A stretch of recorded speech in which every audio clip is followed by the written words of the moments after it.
আজকে আমরা অন্য একটা সুপার মার্কেটে গিয়েছিলাম, তো ওখানে গিয়ে আজকে দেখতে পেয়েছি দেখো এই ওয়াও মোমো, ফ্রোজেন চিকেন মোমোগুলো, এগুলো লুলুতে থাকে, লুলু নেস্টো সব কিছুতেই থাকে। আর এটা অনেক বেশি দাম যায়। আর আজকে এটা আমরা একটা অন্য সুপার মার্কেটে গেছি, ওখানে অনেকটা অফারে পেয়েছি। এই তিনটে পেয়েছি একসাথে, এই যে 3 প্যাকেটের দাম নিয়েছে 30 দিরাম, মানে ইন্ডিয়ান টাকায় ওই 800 টাকার কাছাকাছি, 800 টাকার মতন দাম। আর এমনি নর্মাল ডেতে এর প্রাইস থেকেই এক একটা মোমোর প্যাকেট, এইগুলো এক একটা প্রাইস থেকে প্রায় ওই 22 দিরাম মতন, ইন্ডিয়ান টাকায় প্রায় ওই 570-80 টাকার কাছাকাছি এক একটা প্রাইস থাকে। আজকে তিনটে মিলিয়ে আমি পেয়েছি 30 দিরামে, ওই জন্য আজকে এটা নিয়ে এসেছি বাড়িতে খাবো বলে। আমি যদিও ওয়াও মোমোর এই ফ্রোজেন মোমো কখনো ট্রাই করিনি, প্রথমবার ট্রাই করব।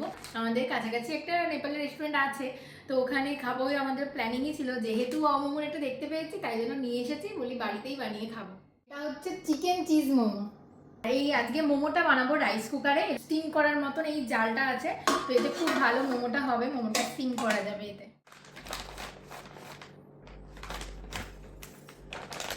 এই এক একটায় 10 পিস করে মোমো আছে। আর এখানে সাথে দেখো হট রেড চিলি সস দিয়েছে। মোমোর চাটনিটা বোধহয় নয়, জানি না, খেয়ে দেখবো কেমন হবে। দুটো মোমো দেখো ডিফারেন্ট দেখতে, এই মোমোটা একরকম দেখতে আর এই মোমোটা আর একরকম দেখতে। তো এবার আমি এর মধ্যে অয়েল ব্রাশ করে দিচ্ছি।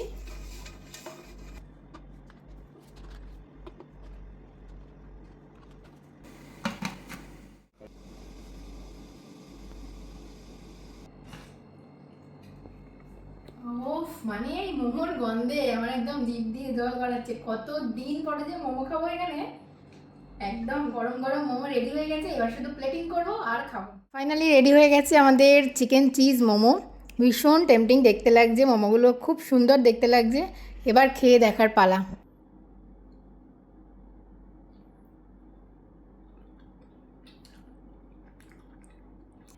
মোমোগুলো দারুণ খেতে, মানে দারুণ, মানে খুবই দারুণ। চাটনিটা অতটা ভালো লাগছে না, বাট মোমোগুলো দারুণ, মানে চিজের ফ্লেভারটা একদম ইনট্যাক্ট আছে। আর ভেতরে সত্যিকারেরই চিকেন আছে, এই যেগুলো পুরো চিকেন।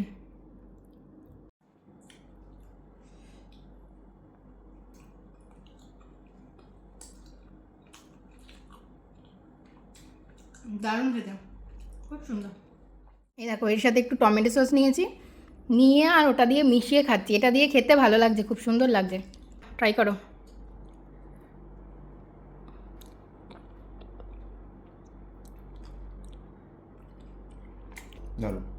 ভালো না? খুব সুন্দর খেতে। চিজের ফ্লেভারটা খুব সুন্দর আসছে না? খুব সুন্দর। দুজনের প্লেট রেডি, এখন খাওয়ার পালায়। দেখো ও টমেটো সস মিশিয়ে খাচ্ছে এই সসটার সাথে। টমেটো সস ছাড়া তুমি খেতেই পারবে না।